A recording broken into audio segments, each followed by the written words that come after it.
శ్రీమాత్రే నమః. లలిత సహస్రనామము 46వ శ్లోకము మరియు అర్థము.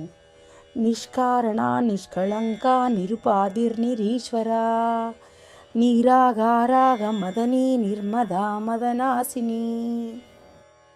అమ్మ స్వయం ఉనికిలో ఉన్నప్పటికీ విశ్వంలోని ప్రతిదీ ఉద్భవించడానికి ఆమె ఏకైక కారణం. అమ్మ ఎటువంటి నియంత్రణ, పరిమితులు, ఉనికికి ఆధారం లేకుండా పూర్తిగా స్వతంత్రమైనది.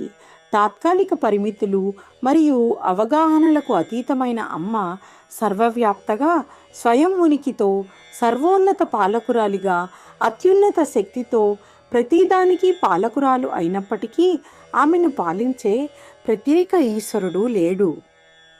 దేవత యొక్క సంపూర్ణ స్వచ్ఛత, పరిపూర్ణత మరియు భౌతిక ప్రపంచంలో అంతర్లీనంగా ఉన్న అన్ని అసంపూర్ణతలను అధిగమించినదై మోహం, కోరిక, భావోద్వేగం, కోపం, ద్వేషం మరియు అసూయ వంటి మానసిక మచ్చల నుండి విముక్తి పొంది నిష్కళంకగా మరియు స్వచ్ఛమైనదిగా అరిషడ్వర్గగా పిలువబడుతున్నది. 6 అంతర్గత అవరోధాలకు అతీతంగా తన భక్తుల పట్ల మాతృత్వం మరియు ప్రేమ యొక్క స్వరూపి అయినప్పటికీ ప్రాపంచిక కోరికల హెచ్చుతగ్గులు మరియు పరిమితుల నుండి స్వాభావికంగా విముక్తి పొందింది.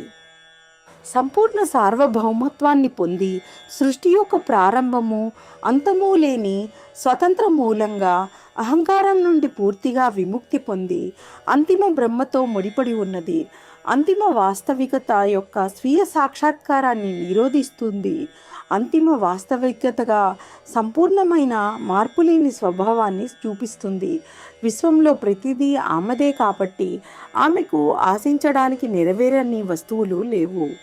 ఆధ్యాత్మిక అన్వేషకుడికి ఆత్మసాక్షాత్కారం మరియు విముక్తి మార్గాన్ని అడ్డుకునే 6 అంతర్గత నిరోధకాలను అనగా కోపం, కోరిక, అసూయ, గందరగోళం, గర్వం మరియు అసూయ తొలగించడంలో సహాయపడే శక్తిని అమ్మను ధ్యానించడం ద్వారా పొందవచ్చు. స్వస్తి.